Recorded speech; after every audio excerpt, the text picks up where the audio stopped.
All right, are you ready? Alrighty, we are here. Hello, hello, hello. Listener, we have missed you. How are you there? I hope you're doing fine. We are back for another series of Ferguson Harrington Hawks. Now, if you've never heard this series before, then well done. And if you have, then you'll know that I'm Ferguson. I'm Harrington. I'm Hawks. And I'm Sean Keaveney. Hey! Look at that, done so dark and mysteriously. Have you ever thought about going up for Yes. Bond? Have they said to you, are they approaching you because they're going like Daniel Craig's, he's out now He's out doing now. his Belgian accent, we need you. I held the door open for Daniel Craig in 2006 at the Starbucks in Queen's Park. So if anything qualifies you for the job, I think it's that. He was very polite. He said thanks. How did you do, though? How did you do? Was it a good job? I think I did it pretty clean. You know, Neil, I whipped it open for him, stood aside, gave him clean entry and exit, and so I was quite happy with that. But no, I think you know what? It's funny you should mention me being Bond, Lynn. I mean, obviously it's happened before. People have said that, and for the listeners at home who don't know what I look like, sometimes I look like a sort of bag of potatoes that's been dropped on a sticky floor that's covered in sort of barber hair. Oh, but that said, you don't. No, but that said, so I was looking for that. But there was this one time. Thank you. I didn't say anything. Chesney's silence spoke volumes, didn't it? Yeah. I'm in agreement with that statement, Sean. But this, I can't remember the name of the guy who came. But he came round to my house to do some promotional shots, right? And he took the best photographs of me that I've ever seen, to the point where I looked like a cross between like a sort of rugged Bond and the sort of 19th century explorer. I looked incredible. I actually found myself sexually attractive. And then I looked in the mirror. It was a bit of a different deal, But you can get those shots, can't you? Where you look amazing. It's amazing what life can do. Yeah, it's And amazing. a team of Just makeup artists. one frame. It's just one That's it. frame. Remember, That's all it is. Tells all the lies you need. So very exciting to have you on. Chesney has been talking about you a lot. Can I just tell you, he's been talking about you a lot. He says he's only met you once, but you made a big impression. Didn't you, Chesney? It was. Right? It's true, yeah. Now we did. Sean invited. I'll let Sean tell the story, but Sean invited me onto his. Was it a podcast or a radio show? I should know. It's a weird one. It was a live radio. Community thing. Garden Radio is a live Patreon-based once a week program, but we've started to do live ones. And that the one that we did was actually sort of recorded live, like it as live, but we started to do them in front of audiences as well. And Chesney very kindly agreed to be our first guest, because we have a mutual friend called Jeanette, you see, and she said, "Well, would you like Chesney as a guest?" She's my friend. Jeanette? Yeah. Yeah, I'm with Jeanette as well. Are you with I'm Jeanette? with Jeanette. Yeah, see? We're all Jeanette Why fans hasn't here. she put you up Yeah. for Bond then? I'm going Please to have a have a word with word, her. because I've only got a small window now. I'm Yeah. 50. I don't think I'm going to be able to shin over those walls in 5 years. Well, I think that they could do something for. I'm not saying it's minority, but I feel like James Bond should be getting older, right? Because the people who enjoy James Bond are getting older, and I feel like we would appreciate it more. Because there is a thing, don't you find, when you're watching stuff now? Like, because I get a lot of the screenery things over here, and I watch stuff and there's young people kissing. And I'm like, I am now about young people kissing the way that I used to be about old people kissing. But I'm like, that makes me feel creepy. I feel creepy. Can't watch watching it, yeah. people.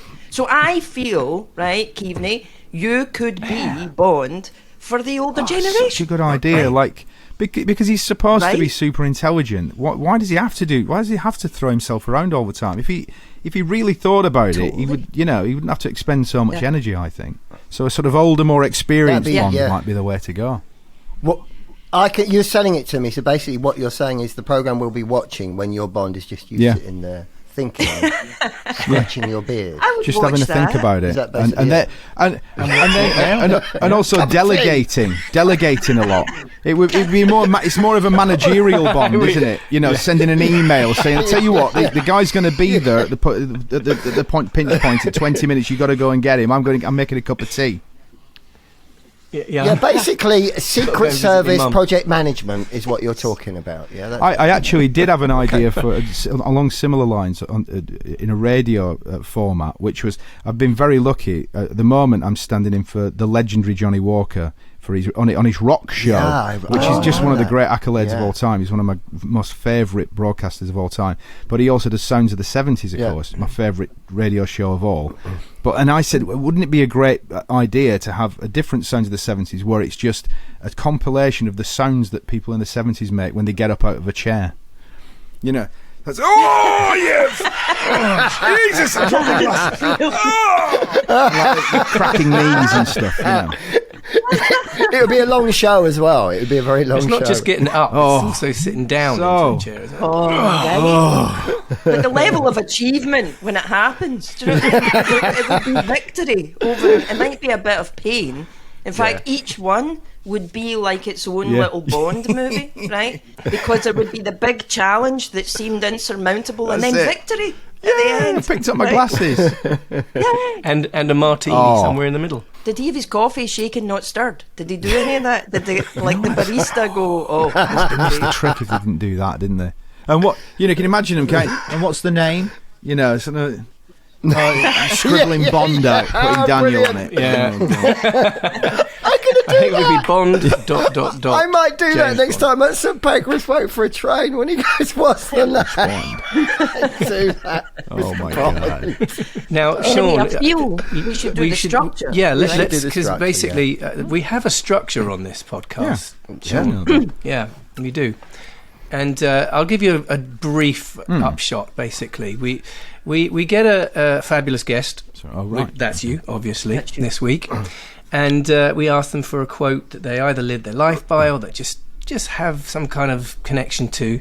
And we talk about that for a little while and talk a little bit more bollocks. And then we go into a little bit of magic from Lynn, which we'll explain later on. And then towards the end, we also ask for a song that has some kind of emotional connection from our guests. You've chosen a beautiful song, which I then will recreate right here with my little guitar for you as a little gift. There we go. And that's pretty much it. I'm particularly looking forward to Lynn's magic and Chesney's song. Oh, you are? Because you're a musician too. You're a magician too. I am a magician. The stuff I pull out of my arse on a regular basis on the radio. I was going to say it's pretty remarkable, really, at times. Well, look. On that note, I want to start you off, Sean. So, Sean Keaveney, radio presenter extraordinaire. I mean, you are very popular with some very big musical people. Anyway, you're here. Your quote that you've chosen is listen to your gut instinct. You feel that's the thing that served you well throughout your life. So I'll just give you a little bit of information about what you said. Research suggests that emotion and intuition have a physical presence in our gut. The gut is lined with a network of neurons and is often referred to as the second brain. It's known as the enteric nervous system, ENS, and because of the way it all functions, that's why we get sick and unwell and having to make tough decisions or knowing when we've made a bad one. So there you go. It's not all just made up. Tell us about that then, Sean. Tell us about your gut. It's fucking territory for us all, isn't it? By the way, I do. Again, the listeners won't care about this, but you will if. Listener, we've only got one. Listener. Sorry, Gene, if you're offended, if you're Carol, sorry, I knew it was in that ballpark. Because these guys can actually see me. I would rather disable my camera. But when I always close my eyes when I'm talking for any length of time, it's an ADHD thing. So don't. It's just. It seems odd. Yeah, the gut thing is so.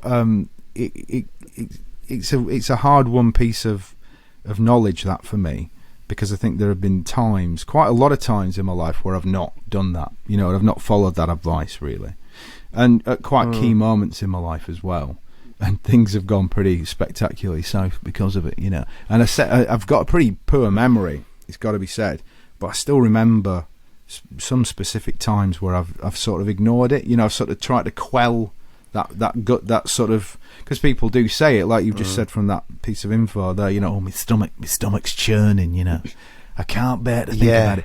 And it's that's because it is that second brain thing, isn't it? And there, definitely, I know that you repent at leisure when you ignore it. And so now, I mean, it's weird because I am a bit over intuitive about other people. And again, that I'll probably keep going on about this because it's relatively new information for me, this being adult ADHD. But I think it's one of the sort of symptoms, in a sense, is that you get a bit oversensitive to stimuli from other people's emotional stuff, you know. And and so I definitely do that.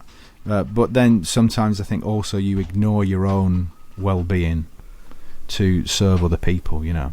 All that stuff about, you know, 100%. Boundaries and, you know, looking at putting on your own oxygen mask first and all that, you know, all that self-help business, you know, but it is kind of all true as well, you know. So that's definitely that's what I always try and get impart to the kids who are old enough to hear it. No, not the kid listening, you know. I mean, obviously they're just on the phone and sort of rolling their eyes and going, hey, Dad's doing another lecture. He's doing another lecture. Again. Yeah, but that is where that comes from, you know.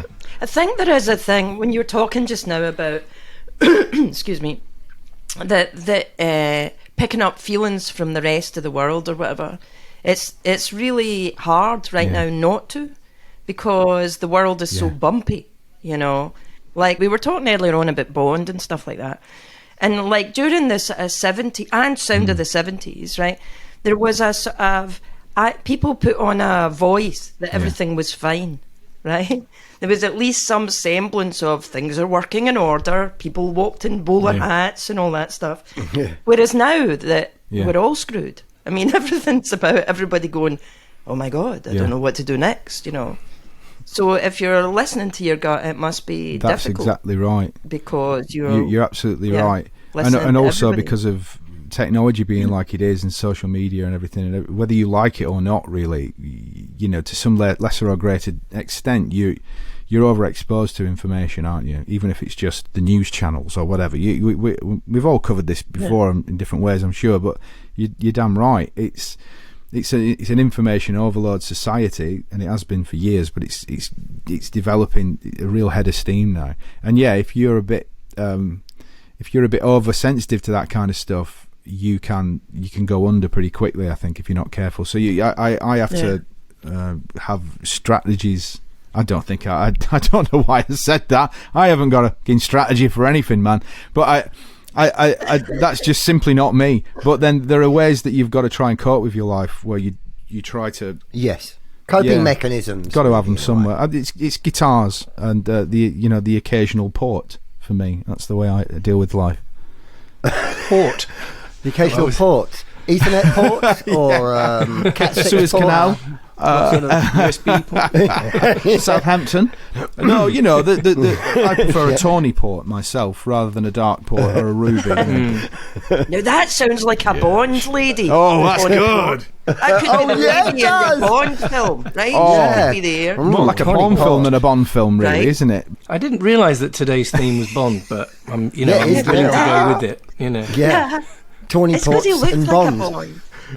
You know, the go with your gut thing really works for me, because I found out quite late in life that I am gluten intolerant, right? Which is it has a wah next to it because everybody's gluten intolerant. But I actually thought I had rheumatoid arthritis, and I had problems, you know, with asthma and all manner of stuff. And my husband was editing a video about gluten intolerance and celiac, and as I was listening to it, because I didn't have any choice, and he was playing it over and over again, I was like, that's me, and that's me, right? So then I stopped, and within 2 days everything had changed. My body was fine. But I know that when I've been glutened, because I call it the creeping death, because what happens is it's like everything descends and nothing is working, right? I'm like, nothing works, everything's pointless, there's no point doing anything. And Mark will be like, have you been glutened? And I'm like, been sniffing it. Been sniffing the gluten. God, so so it really does kind of have an effect on your mood, and it can cause mild but moderate depression sort of thing. It can really do that. Yeah, really. Yeah. Can I just because it's really weird that you cited about your gut instinct being your quote, because only last week I discovered this scientist on listening to a podcast, and it's a guy called Dr. Tim Spector. And he has spent years studying how gut health relates to nutrition and all aspects of everyday well-being. And he's got a book out, and it's fascinating because we have microorganisms living in our gut, and they play vital roles in digesting our food and regulating our immune system and tweaking our brain chemistries. And this guy, they did studies on twins, and the only thing that was different with them was these gut microorganisms and what made them, and that's what makes you different. And this guy, he doesn't eat any meat. He has 30 different types of seed that he eats every week to make sure, because it's the difference of all these seeds which gives you the different makeup in these microorganisms to enhance your brain. And he reckons everything to do with how we function, all diet, calories, exercise, everything's within reason, but basically it's all bollocks. It's all about these gut microbiome, and it's fascinating. So check him out. I'm sorry I don't want to take over from what you said, but it reminded me of that. You had me to the 40 different bits of seed. I was like, no, that's a big fruit bowl, right? I'm not doing 40 seeds. I'm sorry, I'd rather just be miserable. But that connection between gut and brain is definitely a real thing. I mean, they say that the gut is the second brain. But and Sean, what you're basically saying is like, whenever you have not, when you kind of ignored your gut instinct about something and gone ahead and done it anyway, I think we can all relate to that. You always regret it, don't you? I mean, always. So you should just... It's so stark, really, isn't it? And I've become really attuned to it. I've got really quite good at it. And it can be minutiae. It can be small, tiny things, or it can be quite big things. But yeah, I'm very alive to it now. It's like a little voice in my head. It's like, you should just fucking do it. Or don't, for God's sake, don't have that 7th pint. What are you doing? Yeah. I mean, that's a more obvious one, of course. I've mentioned port. Hard to use your gut instinct when you're... Your beer gut instinct is a totally different thing. And we'll come on to that later. That's a whole other thing. That could be the baddie. That could be the baddie in the Bond film. Tawny port and beer gut instinct. I am here to give you my pint.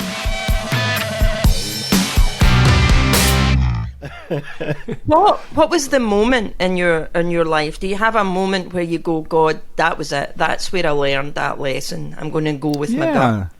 Like, was there one incident where you just went, right, that's it, I've made a decision? Definitely. There have been times where, and really difficult times I mean, we've all had difficult times in our lives, haven't we? We get to sort of your 40s and 50s, and you've had a right old journey. And I'm a divorced person, so that whole first part of my adult life was sort of strewn with slight sort of wrong turns and things like that. However, what I always caveat that with, here's another where I'm getting a little bit sarcasmus here, but I always make certain to say things out loud that I really want to happen, because just in case the universe is listening. I mean, I'm so happy that I made those wrong turns, because I've got incredible kids out of it, and a great second part to my life, and none of that would have happened.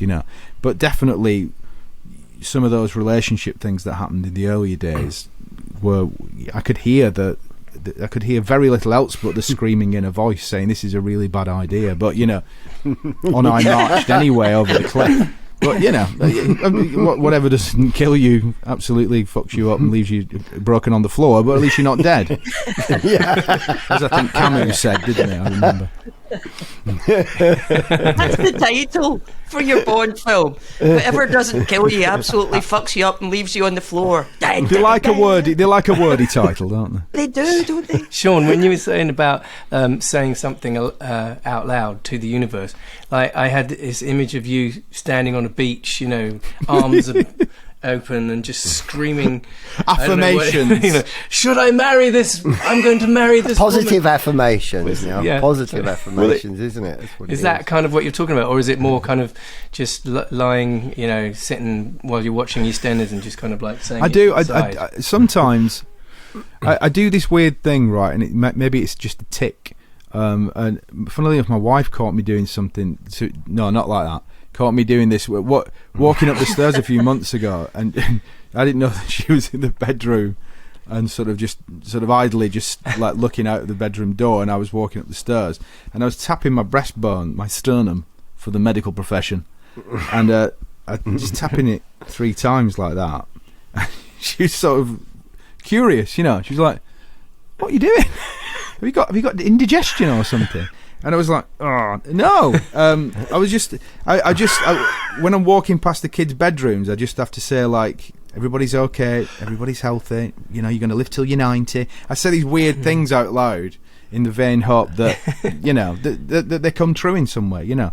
And it's somewhat a superstition, but then there's a little bit of it that's true, isn't it? Because it's, as we all know, our brains are mostly, a lot of it's subconscious rather than conscious thought, isn't it? And I'm a big fan of feeding that with positive, good stuff, right? You know, which I've not done for most of my life. But is there a little bit of gratitude in there as well? You know, you're saying, you're tapping yourself, going, "Yeah, everything's okay. We're going to live to 90." Does that underpin some of that? Without question. And again, I'm not great at it, and I've only just come to it quite late. But I think that's really, and I'm sure that there are people in my life who would say, "You fucking what, Sean?" He's alright. He never changed, Keaveney. He never stops fucking moaning. This guy, he's changed. But I definitely do that. I definitely like to check that out and say, you know, listen, I don't want anything else. All I want is everything that I've got. I want people to be healthy, people to be, you know, just to click along. I don't need any extra things in my life, materially or professionally. I'm very happy with the way things are. But isn't that a lovely place to be? Well, I think it is. I think, but then it's difficult being an indecisive person, because obviously then part of there's another voice in your mind that goes, "Well, you shouldn't limit yourself. You can't limit yourself. You've got limitless possibilities. You're a very talented person. You could be playing Carnegie Hall this time next year." So then you start thinking, "Oh Christ, I don't know what to do with that, really." I mean, I'm on the lucky saint at the moment, guys. I hope you don't mind. I'm just going to crack a can. Go for it. Do you know what? It might be the time, actually, because normally there might be the time for magic. What do you think, guys? Oh yeah, magic. When I said that Sean is a magician, he actually is a magician, by the way. Are you really? No, I'm not. I mean, do you do magic? I don't. By the way, Lucky Saint is an alcohol-free lager, just so you know. It is. Oh, it is? Thanks for telling me that after I'd raised my glass of alcoholic red wine. I've tempted him in, and now I've left him for dead. Cheers. Great. You've left me hanging there. Yeah. That won't make the edit. No, actually, I'm a musician, and some people might say when they hear me playing lead guitar, they might consider me like an oral magician, but no. That came out wrong. Wow. That came out really. It did, actually. I was like, that could be another baddie in the Bond film. I'm like, oral magician. The oral magician. Jesus, what have I done? What would his... Where do we go from there? Oh, God. Suddenly our women listenership has gone up. Sean Keaveney's an oral magician. Yeah. Listen, Lynn, you were saying about magic. Yes, sorry. I was saying about magic. It's interesting to do... this with this motto or saying, "Let's go with your gut."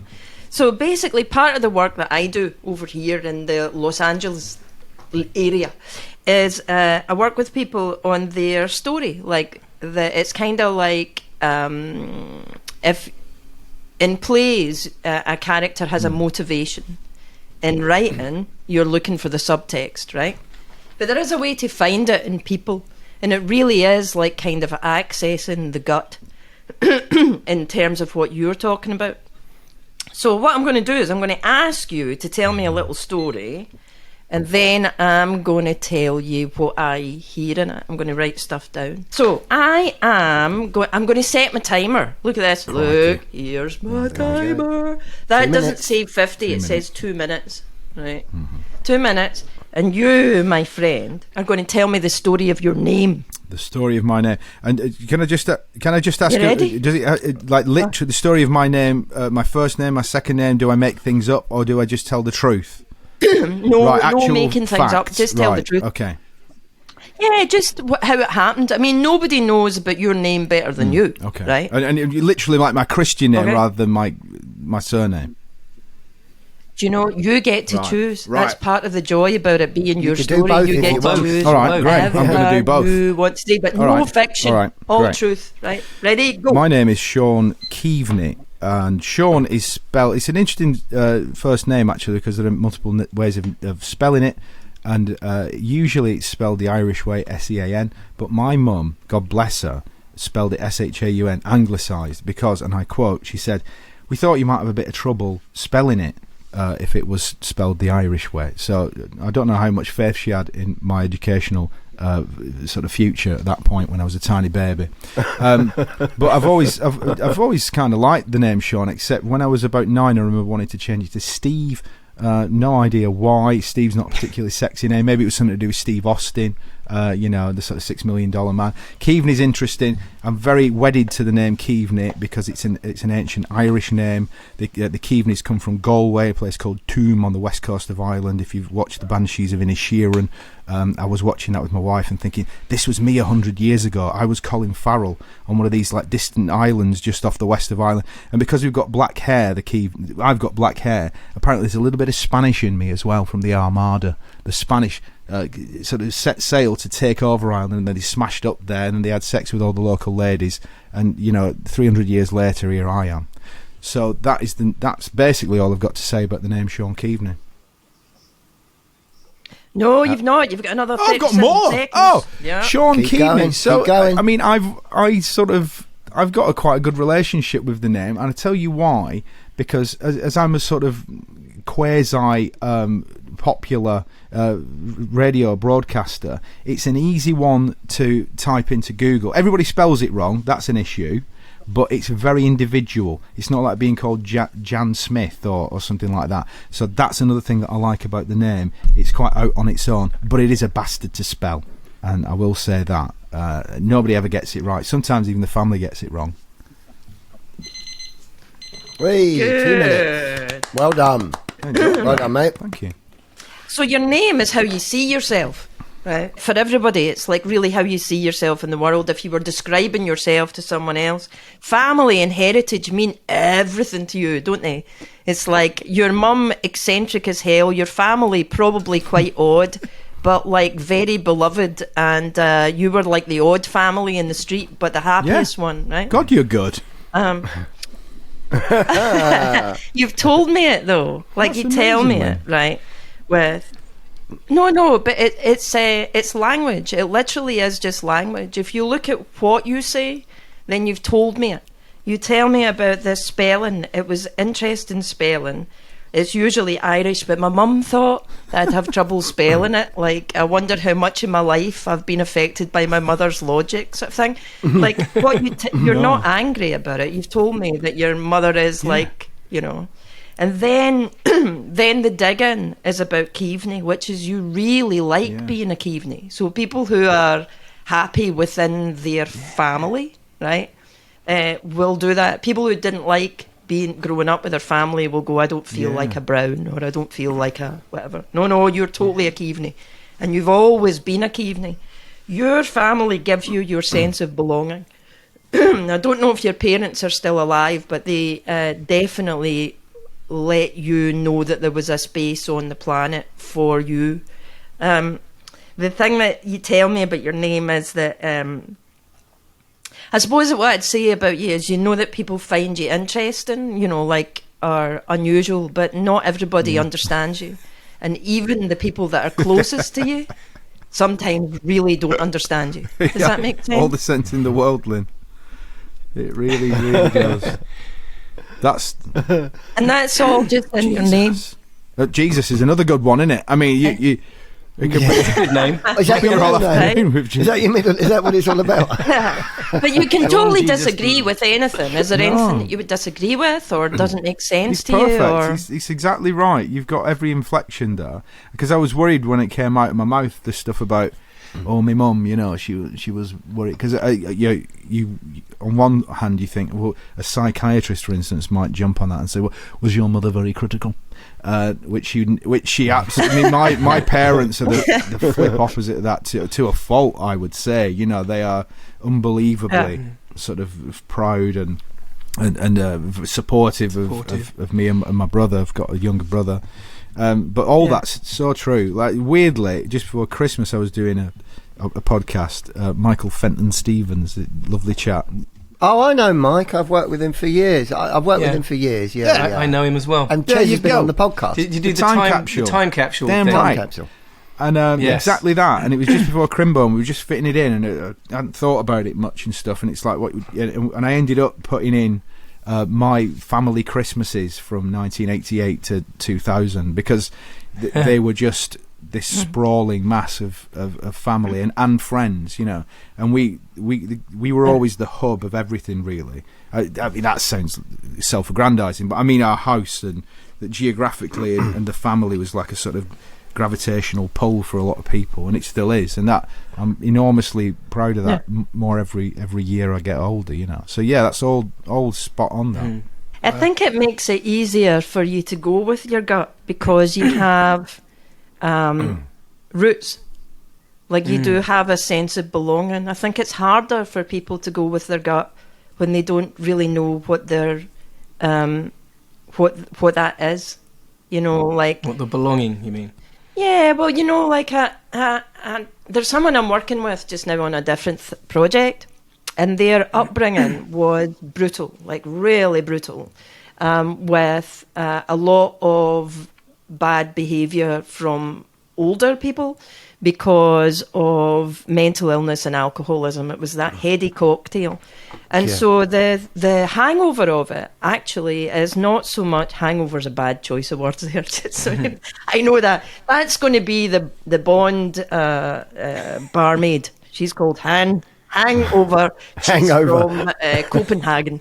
Anyway, the thing the result of that, of having this childhood where things were so brutal, is it's very difficult for him to trust any of his thoughts, because what he knew at the time as a child to be wrong, or he thought was wrong, everyone around him was doing anyway.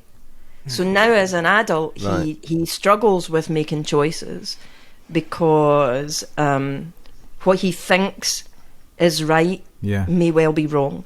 Right, it's just never that way. With your family, they're very clear about it. They don't get I have a feeling that your parents are like, yes, we don't care if anybody thinks we're idiots. We love each other and we're just magic, right? And so therefore it's very clear.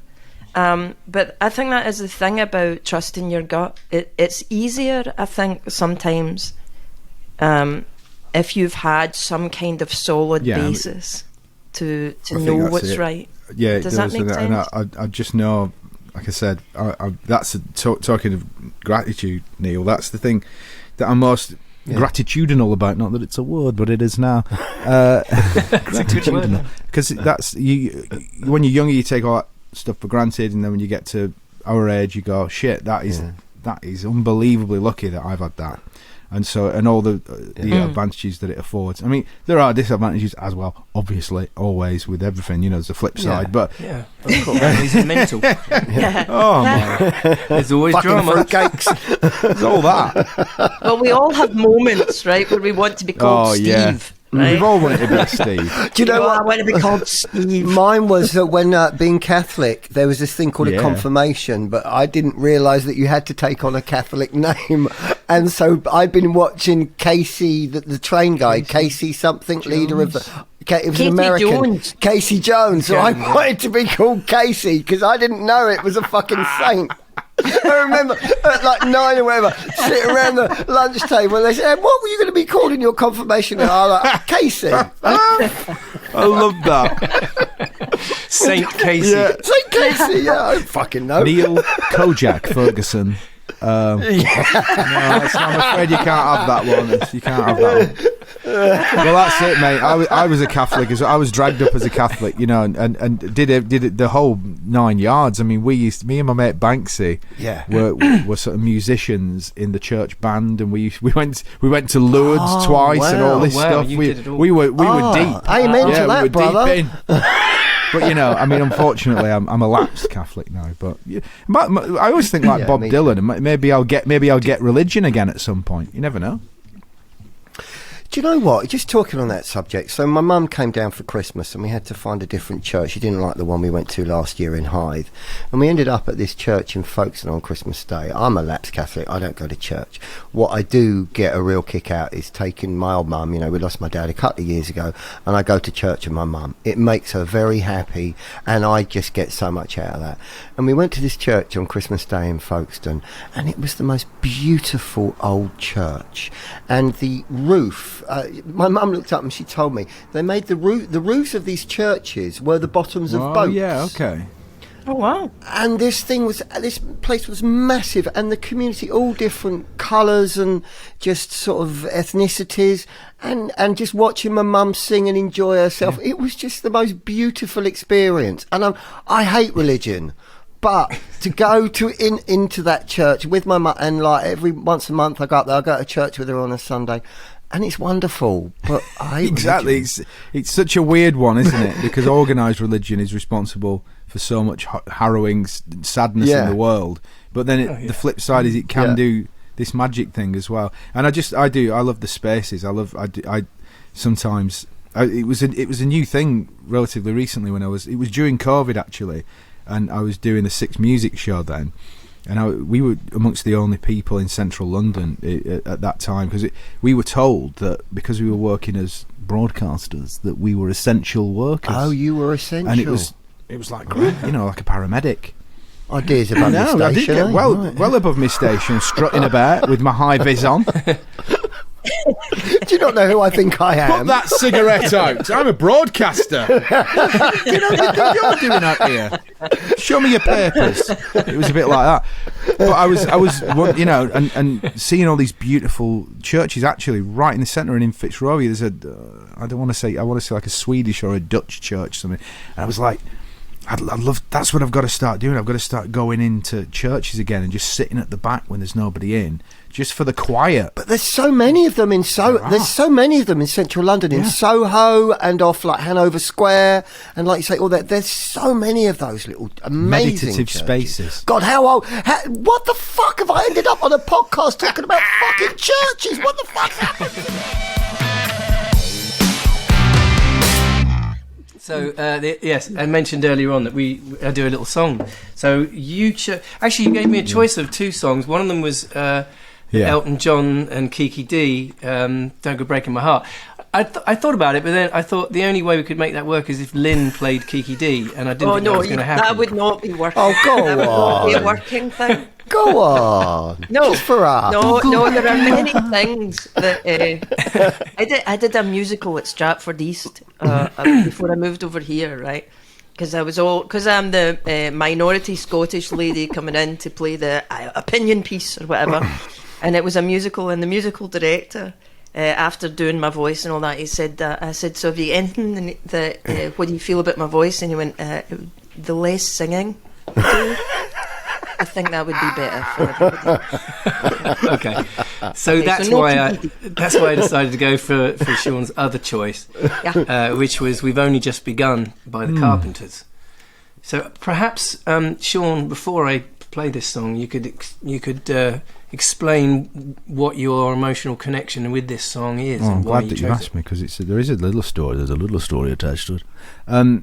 So in my professional career, like. You know, I've done the hard yards, man and boy. Started on the old radiogram about 2000, and working at London's 104.9 XFM. My first show was a 6-hour show, midnight till 6 a.m. every Sunday night. It was the most punishing thing I've ever done. You know, 6 hours, and then I sort of slowly, you know, moved up the ranks. I did an overnight show for years and all this. And then I made it to the BBC, and then I ended up doing a breakfast show on Six Music. It was great, 11 years, man. Again, a long shift. And then, anyway, went to the afternoons, and that was beautiful. And then there was COVID, and that was great as well because it afforded me the opportunity to get this real strong bond with the listeners through that difficult time. It was a privilege, and so I left in September 2021. They wanted to shake things up and do different things, so I had to go as these things happen.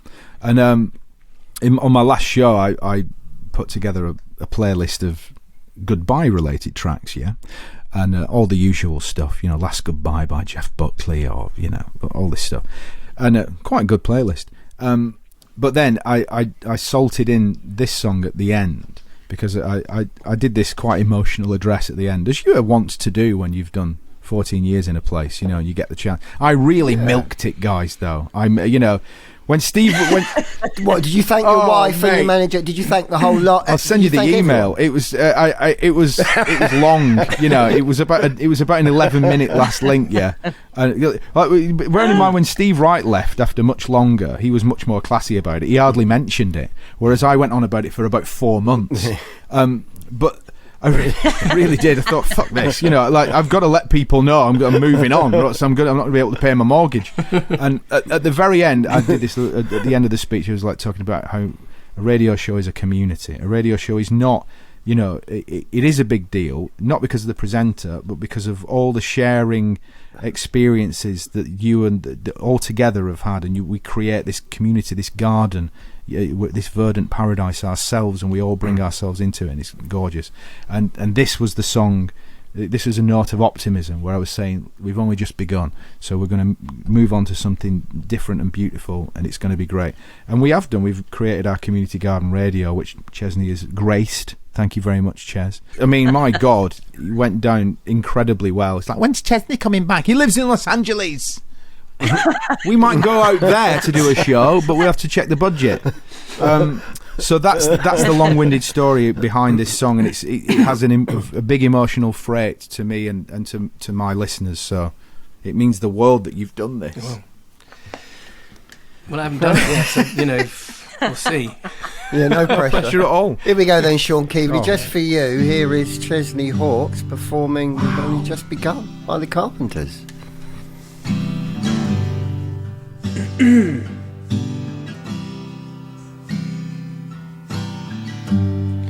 We've only just begun to live,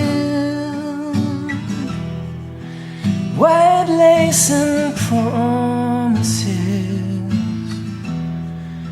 a kiss for luck, and we're on our way. Before the rising sun, we fly. So many roads to choose. We start out walking and learn to run. And yes, we've just begun.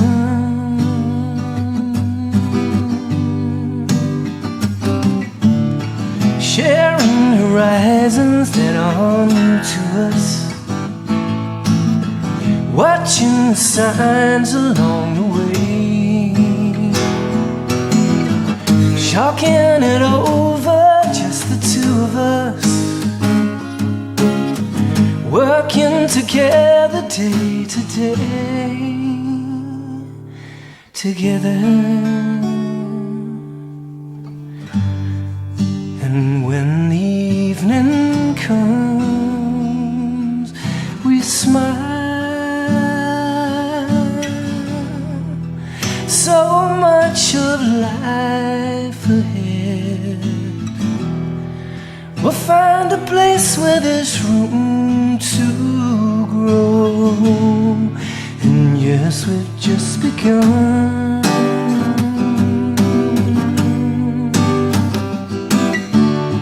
Sharing horizons that are new to us,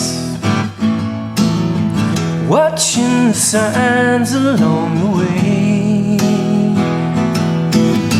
talking it over, just the two of us, working together day to day, together,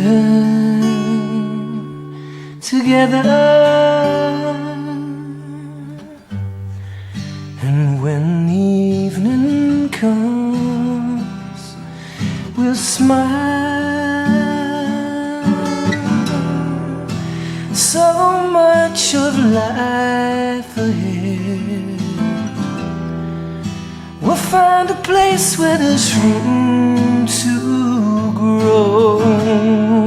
And yes, we've just begun. Yeah.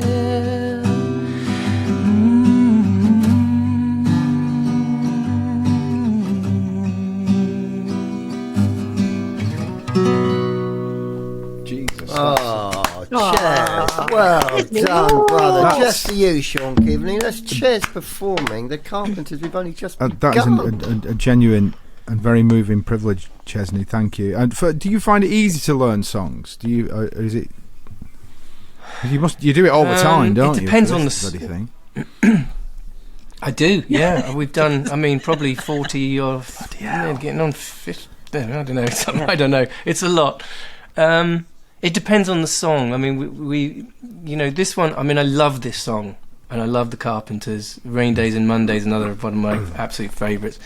And so, you know, to get the emotional connection with this song wasn't hard for me because it's just such a beautiful song. I love working out songs.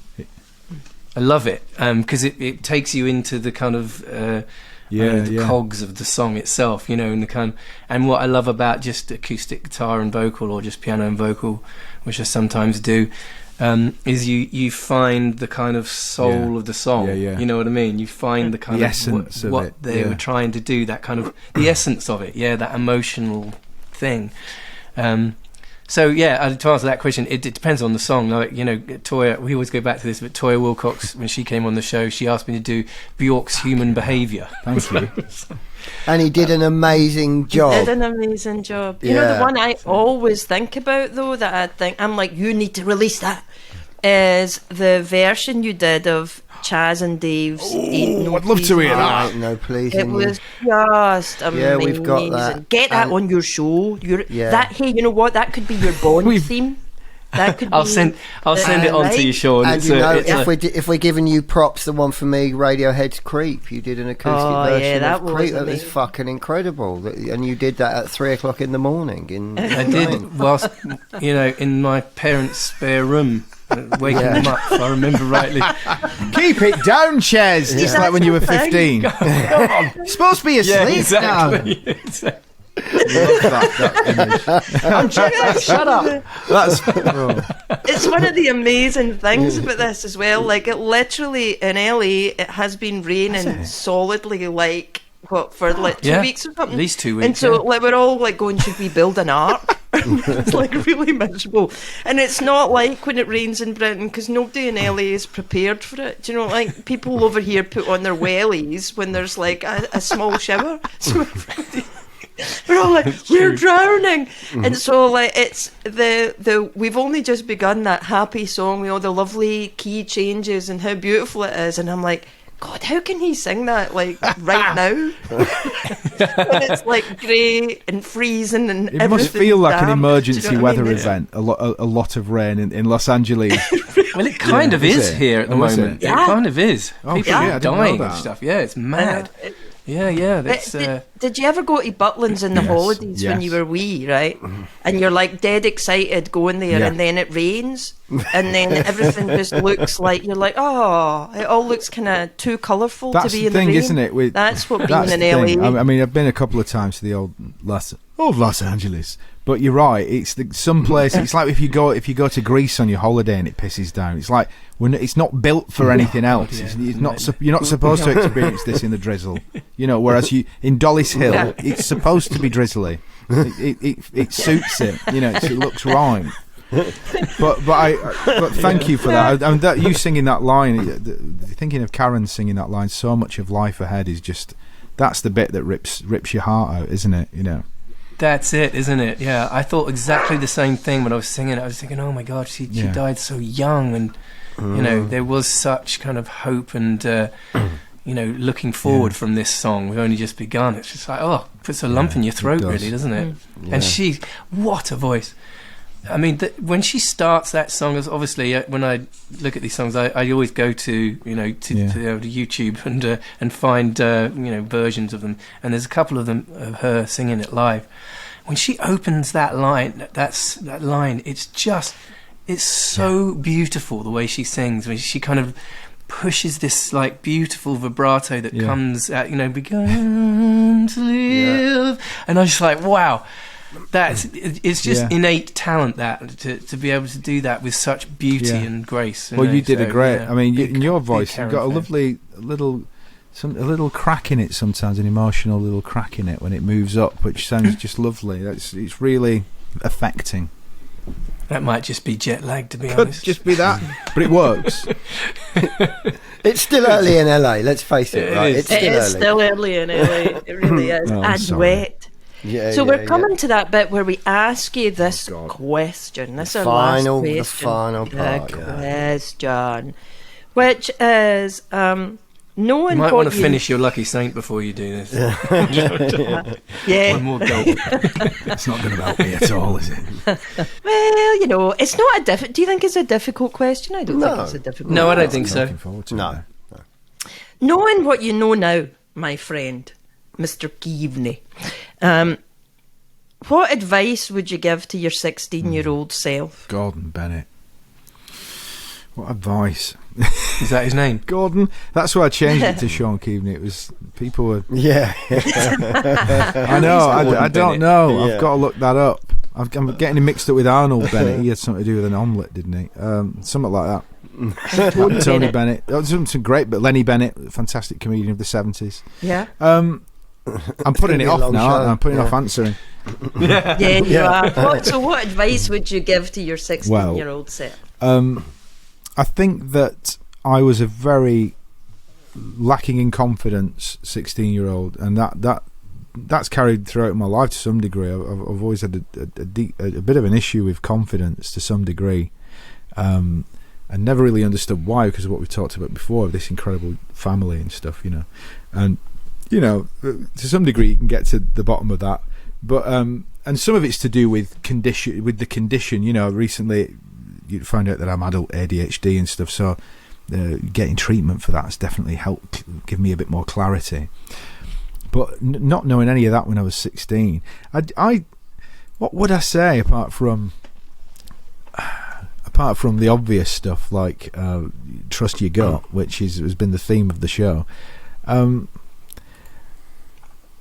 and James Bond. We've got. I hope we've written down the title of the James Bond film, because that was a real good one. I want to use that. What would I say? Luckily, we're recording. I think that it's about. You know what I probably would say, actually?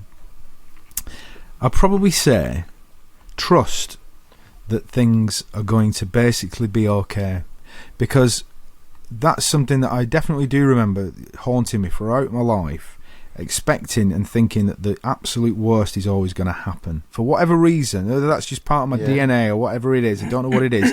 There's always been a sort of deep existential sticky black tar dread inside me that shit's going to get real, things are going to get worse, things are going to be taken away from me that I love, and it's there's a bleakness to that sometimes, and I know that my loved ones have definitely felt that at times, and my wife. Bloody hell, Sean, it's not that bad, and so I think that I would love to be able to reach down like the hand of God into the soul of the 16-year-old Sean and say, look mate, it's going to be fine, it's going to be alright, it's going to be a bit rough at times, but it's basically going to be alright, and that would equip me marvellously, I think, for the next decades of my life. I wish somebody had been able to tell me that when I was a kid, because that is, it's been that way, it's been alright. There is a thing that a friend of mine says, this Canadian guy always says to me, he says, what's your survival rate? And I go, what do you mean? He said, your success of survival, what's your survival rate? I'm like, I don't know what you mean. He was like, well, you're still here. Yeah. So it's 100%, baby. 100%. Yeah.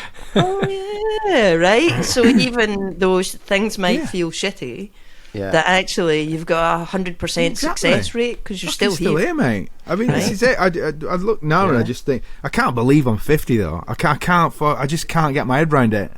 I can't believe you're thank you. 50 and not played Bond yet. What the hell is wrong in the Need world? a septuagenarian Bond. I mean, I know I'm not septuagenarian yet, but I'm building up to it. I think I've got another. It's the general public's loss, okay? It's their loss. Totally agree. Yeah. Well, we've come to that point of the podcast, right? That's it. You've been just a lovely guest. Hasn't he been a lovely guest? Yeah. He's a beautiful man. Absolutely. I don't believe a word you said about him before, Ches. None of it. I think he's all right. Some of it's true. Yeah. I might have exaggerated. You have been adorable. And thank you so much for coming on, You are almost as adorable as Chesney. That's how much we... Almost. Nobody is as adorable as Chesney. But you come close. Don't you think, Neil? Absolutely. So thank you very much, Sean, for being our guest this week. Thanks very much, listener, for listening. You know we depend on you. I know that you would Thank like God your own you're life, there, but we Carol. need you. We need you, right? Yeah. But we will be back again. I'm sorry, we will. We just will. Yeah. We'll be back again soon. And so until the next time, I've been Ferguson. I've been Harrington. I've been Hawks. I've been Keaveney. Hey! Sean Keaveney, thank you so You've much. been listening to Ferguson Harrington Hawks with Lynn Ferguson, Neil Harrington and Chesney Hawks. Written and produced for Source Productions by, surprise, surprise, Lynn Ferguson, Neil Harrington and Chesney Hawks.